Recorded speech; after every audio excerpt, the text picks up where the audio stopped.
It's okay not to be okay, but I promise I'm trying, by Rayrea118. Chapter 2. Once upstairs, Harry walked around his dormitory, picking up a few odds and ends that had not yet made it into his trunk. On the nightstand next to his bed, he picked up Hermione's arithmancy book and smiled slightly. He had asked to borrow it shortly after their somewhat ill-fated rescue attempt, and had almost withdrawn the request after seeing the way her eyes lit up. But listening to her talk about the subject over the year, he couldn't help but relate to the maths classes he had taken back in primary school. And if he had been allowed to perform at his best rather than hide his intelligence to please his relatives, he would have been at the top of his class, though he had been his favourite back then. He had begun reading through the textbook and was surprised at how much she understood. He had self-formed ideas about asking what the policy was on changing electives, but he doubted McGonagall would allow it. Professor McGonagall was something of a mystery to him. She seemed too stern and strict, but then she would give him these looks, like she was ashamed of herself or guilty. Her expression would soften, and he would feel as if she just wanted to give him a hug or something. It was a little unnerving, but he tried to ignore it.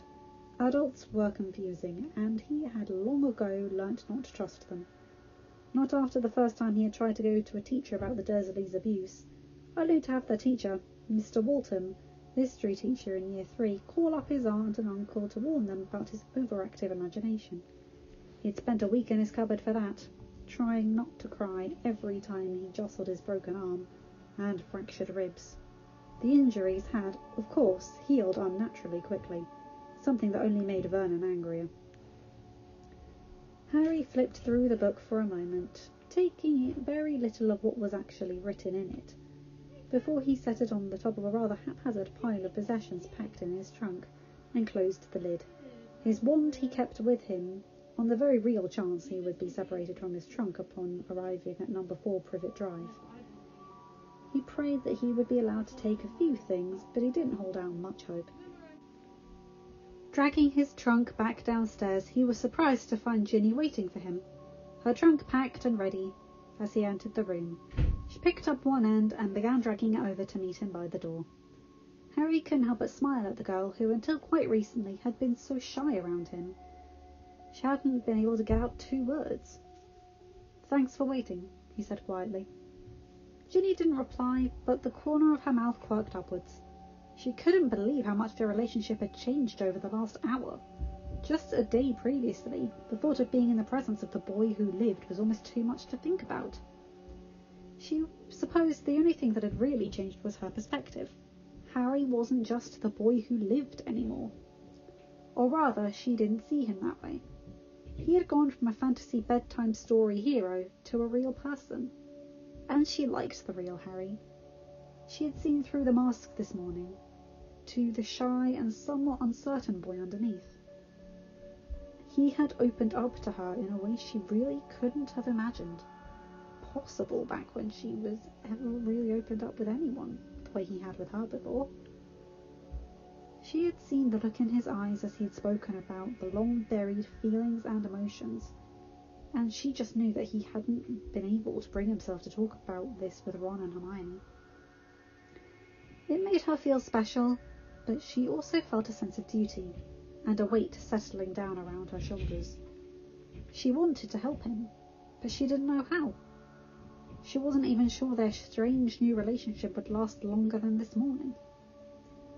Ginny's thoughts carried her through several hallways until they were stopped quite suddenly by Professor McGonagall, who asked for a quick word with Harry before he went to catch the train.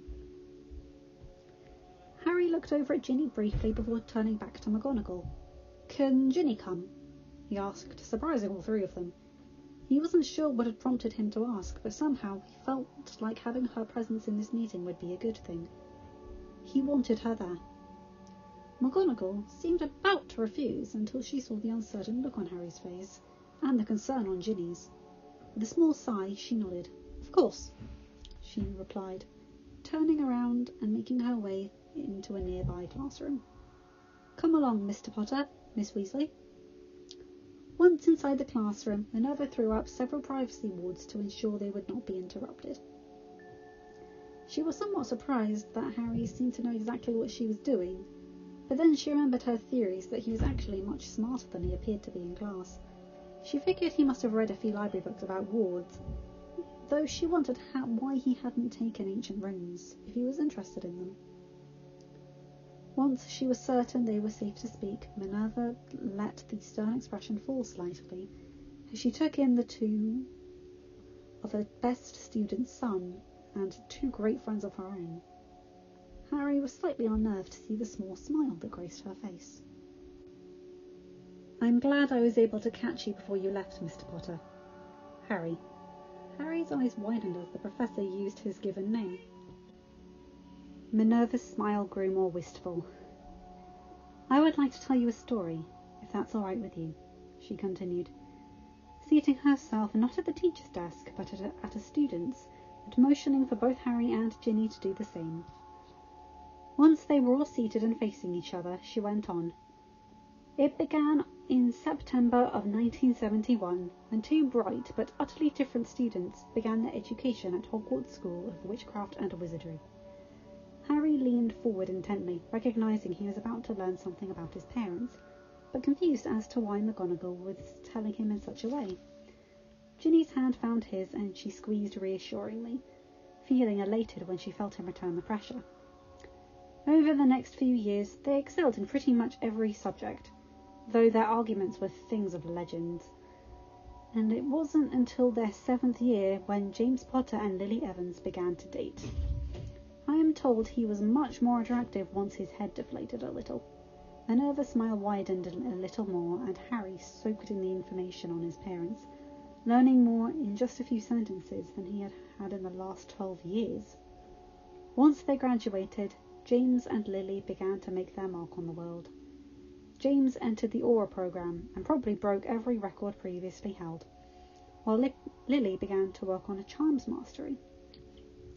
They began to speak of marriage less than a year later, and on a surprisingly cold night in July 1980, they welcomed a rather handsome baby boy into their family. Harry's face reddened at that, even as he felt the confusion growing. Minerva, recognizing that he needed to know why she was telling him all this, leaned forward, her hands folding on top of the desk to keep herself from reaching out to a boy she wished she could have known better. She had never felt so disgusted with herself. "Your parents were great friends of mine, Harry." Though moving away from the student-professor relationship was a bit of a challenge at first, I'm not ashamed to admit I came to love them as a parent quite quickly, especially after their own were killed. Your father's father was killed in a Death Eater raid during his last year in school, and his mother died of an illness a few months later. Your mother's parents were killed by Death Eaters shortly after she graduated Hogwarts. Minerva recognized the fire in his eyes, and knew that he was soaking up any information on his family. She knew that he hadn't been told any of this before. It angered her and saddened her that he would be so eager to hear about death, just because it was new information. She sighed. "I was one of the first James told when he was planning on proposing. I believe his best friends beat me out, but I don't begrudge them that. I was there when they exchanged vows, and I can attest to how excited they were when they found out about you." Moisture grew in Minerva's eyes as she saw the pain reflected in Harry's own green orbs. She saw the way Ginny seemed to lean towards him, and she internally smiled, recognizing the similarities between those two and Harry's parents. What was it about Potters and redheads? "After Remus and Sirius, I was the next one to hold you the night that you were born."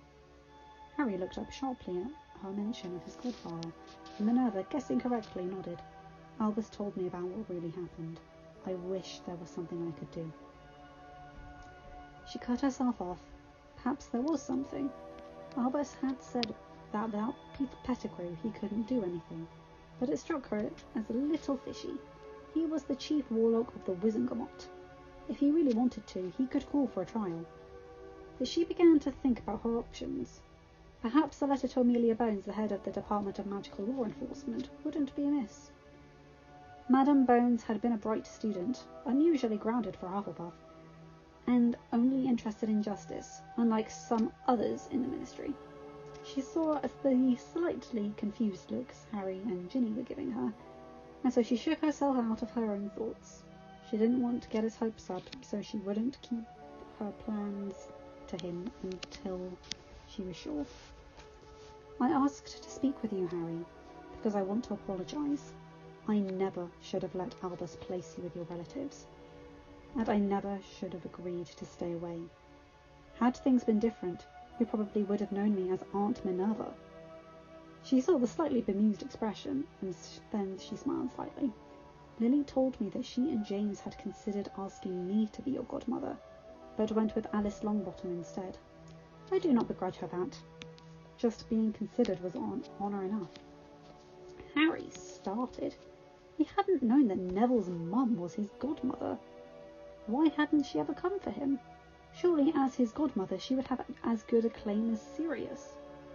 When you arrived at Hogwarts, I was sure that by that time you wouldn't want me to be anything more than a professor, so I stayed away. I wish, now, I had done things differently. But I want you to know that I am here, if you want me to be. I know you are growing up, and fast leaving behind childhood, but I hope that I am not too late. With that, Minerva sat back slightly, waiting for either salvation or damnation. Truly, she wouldn't blame Harry in the slightest if he told her he never wanted to see her again. Her confusion grew as she watched Harry and Ginny appear to have an entire conversation without words. Finally, Harry sighed and looked down. Harry! Ginny's voice was slightly pleading and had a lot of worry in it, which only made Minerva's concern rise. Harry's shoulder slumped and he bit his lip. Minerva watched this with some alarm. She was so used to seeing the wizard as a composed, rather mature young man. She hadn't really been aware of how much he had been hiding. But when he raised his eyes to look at her once more, she was struck by just how much older he seemed. His voice was sincere as he replied, "Thank you, Professor. That means a lot to me." Minerva nodded, shifting in her seat as she studied the couple in front of her. Ginny gave Harry a nudge, but when he didn't say anything else, she just sighed and turned to face her head of house. Minerva was taken aback to recognise the blazing expression in the young Weasley's steady gaze. And in that moment, Ginny reminded her so much of Lily it was uncanny. "Professor, you said you had reservations about the headmaster placing Harry with the Dursleys, right?" The way she practically spat out Dursleys immediately caught Minerva's attention. She nodded but didn't speak, and Ginny continued. "Did he happen to say why he thought it was necessary to leave Harry there?" Minerva let out a sound that was almost a hiss, reminding both students of her animagus form. The amount of anger she should have immediately reassured both of them that she was on their side. Albus felt it was better for you to grow up away from all the fame. I believe he was worried you might gain some unsavoury characteristics if you had been exposed to the notoriety you received after you know who's fall. She had to hold in a smile as Harry let out a cough that sounded suspiciously like Malfoy. "I think he also wanted you to have a real childhood. I was less certain about that was what you would receive. But, and I am ashamed to admit this, I trusted his judgment. After all, he is the leader of the light. I am so sorry, Harry." A few tears escaped from her eyes, which convinced Harry more than any words she could have spoken. Though, of course, the words did help. He nodded, a little ashamed to feel a burning in his own eyes. He closed them tightly for a moment, trying to will away the tears. He felt Ginny withdraw her hand from his, and barely had a moment to figure out what she was probably disgusted by his emotional display, before he felt her hand across his shoulder and hug him gently. Minerva waited another minute, until Harry seemed to gather his composure. When he was able to look her again, she asked, "Why do you ask?" Then it was Ginny's sound to make an animalistic sound, though she didn't move from her position as she growled, "He can't go back." Harry looked at her in almost in protest, but she overrode anything he may have said. "No, Harry, I mean it. After everything you told me, I'm scared for you. You told me yourself that you were afraid of what he might do. And he's had a whole year to think about his sister and what happened last summer. You said it. Please, let me help. Let us help." She trailed off as she started crying, hating herself as she did so. This wasn't about her, but she couldn't help it. She was afraid of what might happen if no one did anything. Harry seemed to almost curl in on himself, sinking into his seat as he tried to will McGonagall not to ask.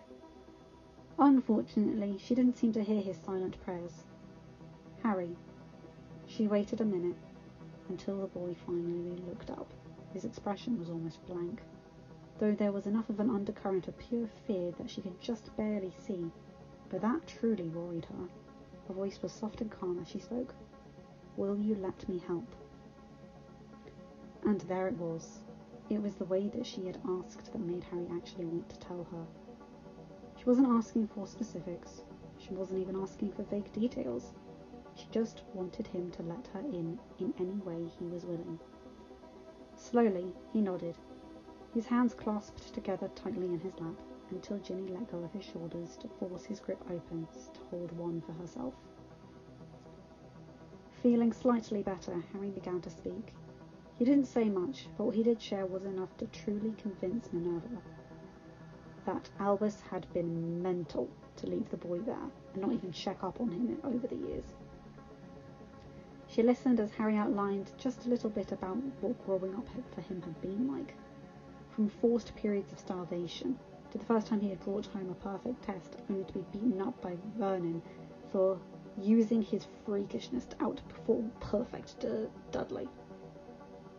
She learned about how he had rather quickly gained knowledge that just standing out in any way only led to more pain. She heard in detail about what had happened to Vernon's sister the previous summer, what caused Harry to feel like running away had been his best option. And hearing about it in his words, she truly agreed that it had been. Harry took a deep breath as he concluded. "I know it's probably stupid," he mumbled, "but he was really angry when I left, and time doesn't really mellow Uncle Vernon like it does most people." "It's not stupid, Harry." Ginny was the first to chastise, though Minerva had been opening her own mouth to say pretty much the same thing. The Transfiguration Professor smiled lightly and nodded her agreement. "Miss Weasley is correct, Harry, and you shouldn't be afraid to go home for the summer. I don't think I can do anything before you leave, but I give you my word I will have you out of that house as soon as possible." Harry's gaze was searching, assessing, and gave Minerva the shivers. It wasn't natural for a 13-year-old boy to have so much power in his gaze. He would truly be a force to be reckoned with when he grew older. Finally, he nodded. "Thank you," he said quietly, looking down at his lap. The look he was wearing as he contemplated his hands, still entwined with Ginny's, almost broke her heart. It seemed like he wasn't going to let himself hope too much, just in case. Flip it. Minerva stood up and moved until she was kneeling next to Harry. She used one hand to force his chin up so that he was looking at her. "I promise, Harry, I will get you out of there." "What about Professor Dumbledore?" Harry voiced the question that had been gnawing at him. Minerva shook her head. "His intentions may have been good, but he lost any right to have any say in when he didn't check up on you once during those first 10 years. Ginny snorted, but the real win was seeing a ghost of a smile cross Harry's face. A moment passed and Minerva stood up, followed quickly by Harry and Ginny. She hesitated for a moment before throwing caution to the winds and encircling the young wizard in a light hug. She choked up a little bit when she felt him return the gesture. His movements were uncertain, however, and she realized it may have been the first time he could remember receiving such action from an adult. That definitely didn't make her feel any better. The two students were almost out of the door when Harry turned around. "Professor?" Minerva turned back around, abandoning the attempt to wipe the tears from her eyes. Harry swallowed. "I was wondering if students were able to change electives after third year." Minerva quirked an eyebrow. It certainly isn't orthodox, but I believe it has been done before. Why do you ask? Harry grimaced. I'm tired of Trelawney predicting my death every week. Hermione lent me her arithmancy book after finals, and it seems interesting. Most of what they covered last fall is stuff I already knew, and what they learned over the spring doesn't seem too complicated. Would it be possible to switch? Minerva thought for a moment. It was rather an unusual request, but as she had said before, it wasn't unheard of. I'll see what I can do. If you take the summer to study the third-year textbook, I will see if Professor Vector will consent to giving you your end-of-year term exam when you return in September. If you pass, I don't see any reason why you can't be placed into the fourth-year class. It would be worth any trouble his request may cause, just to see the way his face lit up at the affirmative answer. Thank you so much, Harry grinned. Minerva smiled in return. If you should have any questions about the topic, please don't hesitate to owl me. I'm certain Miss Granger would also be of great help. Harry nodded, and with a parting goodbye, he turned back around and pulled Ginny out of the classroom. Neither of them seemed to be aware they were still holding hands. End of chapter 2. Hi guys, welcome back to my channel. Hope you enjoyed this chapter. It's starting to get really good. This is one of my favourite Harry Potter fanfictions. Be sure to like, comment and subscribe, and tell your friends about this to help my channel grow. Thank you so much again, and I hope you're having a good day, night, or whatever time you are. Bye, boys, girls, and non-binary pals. See ya!